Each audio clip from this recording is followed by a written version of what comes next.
7h43 sur RMC, votre invité Jean-Jacques Bourdin, l'auteur d'une lettre ouverte avec 24 propositions pour lutter contre la ghettoisation des quartiers, le député PS du Val d'Oise, Philippe Doucet. Oui, Philippe Doucet, bonjour. Bonjour. Ce que Manuel Valls, vous êtes proche de Manuel Valls, ce que Manuel Valls appelait l'apartheid social. Enfin bon, vous faites des propositions. On va entrer dans le concret tout de suite, parce que première question, qui veut venir habiter dans ces quartiers? Les quartiers dits sensibles.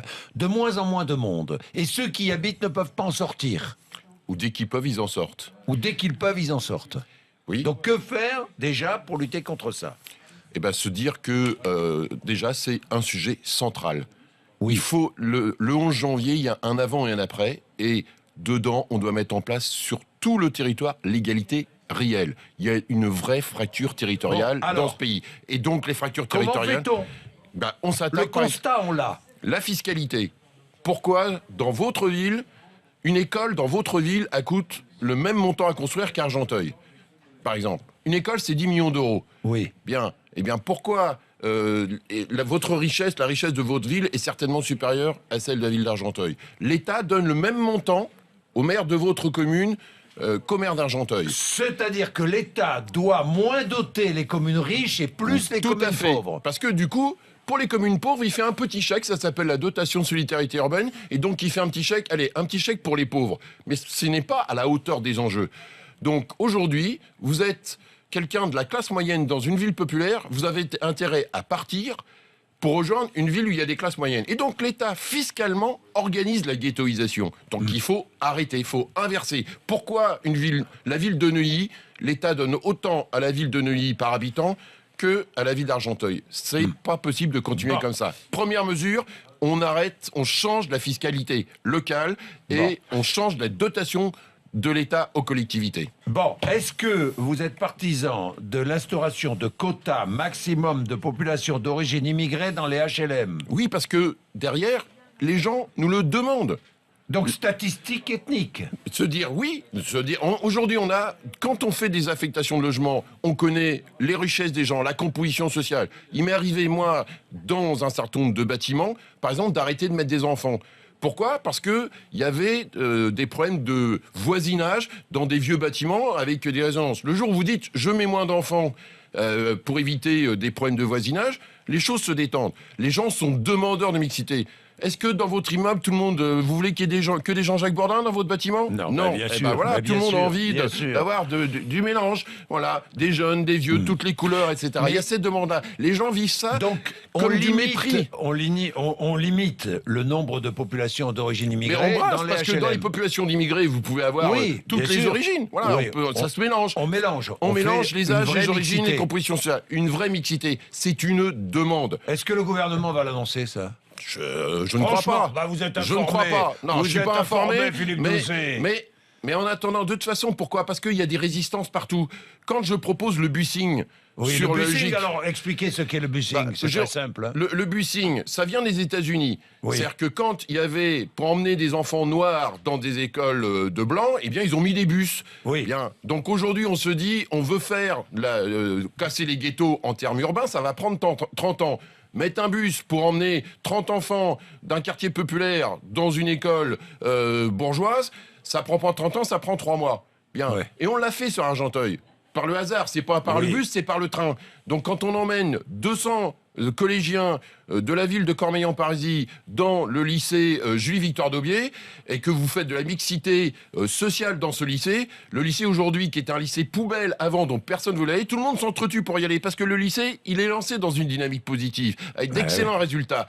Donc c'est possible à faire. Alors c'est fait aux États-Unis. Autant le faire en France. Ça avait été engagé, puis Nicolas Sarkozy l'avait arrêté. 3 expériences sous Fadel Amara. Mais faisons-le. Faisons-le. Les Anglais, en ce qui concerne les quotas d'immigration, les Anglais, ils travaillent. Hein. Oui, parce que derrière ce problème, il n'est pas... Les fractures en Île-de-France, les fractures territoriales existent dans plein de pays, pas qu'en Île-de-France, pas qu'en France. Donc il faut travailler dessus. Nous avons cette responsabilité-là. Sur l'encadrement pour la sécurité, pourquoi il y a des inégalités entre les territoires sur les questions de sécurité? Bien sûr. Pourquoi il y a autant... Il y a moins de policiers dans des quartiers difficiles que dans des, des villes riches? Mais bien sûr. Pourquoi? Parce que derrière, si je prends l'Île-de-France, vous êtes policier à Colombes, Petite Couronne, vous êtes mieux payé que si vous êtes policier à Argenteuil. Il y a juste la Seine à traverser. Pourquoi? Parce que vous êtes préfecture police de Paris, vous avez des primes, une carrière différente que si vous êtes policier dans la Grande Couronne. Sur quelle base? On n'est pas tous en Ile-de-France, on n'est pas tous des Franciliens. Bien, donc pourquoi D'ailleurs, recrutement, en ce qui concerne les policiers, recrutement triple en 5 ans le nombre de fonctionnaires issus de l'immigration. L'armée le fait. L'armée a réussi à faire un brassage républicain. La police ne le fait pas suffisamment. Donc quand vous vous retrouvez avec que des jeunes flics, avec aujourd'hui 50% de féminisation de la police, mais que des provinciaux en Ile-de-France qui n'ont pas vu un beurre ou un black, je dirais à la fin, comment ça fonctionne les relations? Bien, c'est la même chose. Donc il faut, à un moment donné, que la police doit représenter la société française. Elle doit représenter la société française. Et donc, elle doit être objectif. La RATP a réussi à le faire. Veolia a réussi à le faire. Voilà, Veolia, la RATP, dans les quartiers, ils installent des bus pour faire les recrutements. Voilà, des bus recrutement. Pour établir l'ordre, vous faites quoi dans les quartiers? Après, dans les quartiers, il y a plusieurs types de quartiers. Mais c'est vrai que sur un certain nombre de quartiers, il n'y a pas que des problèmes d'ordre. Vous avez d'abord des problèmes sociaux. Oui, non mais d'accord. Mais on sait. Si on prend l'exemple de Grigny, si on prend l'exemple de Grigny, par exemple, quand vous avez... Je me mets à la place des policiers, justement, qui travaillent dans ces quartiers, qui ont de grandes difficultés, ou les services publics. Il n'y a pas que les policiers, il y a les ambulances, il y a les pompiers, il y a... Vous faites quoi? Mais qu'on ait plus de présence policière, pourquoi il y a plus de policiers sur les Champs-Élysées qu'à Argenteuil?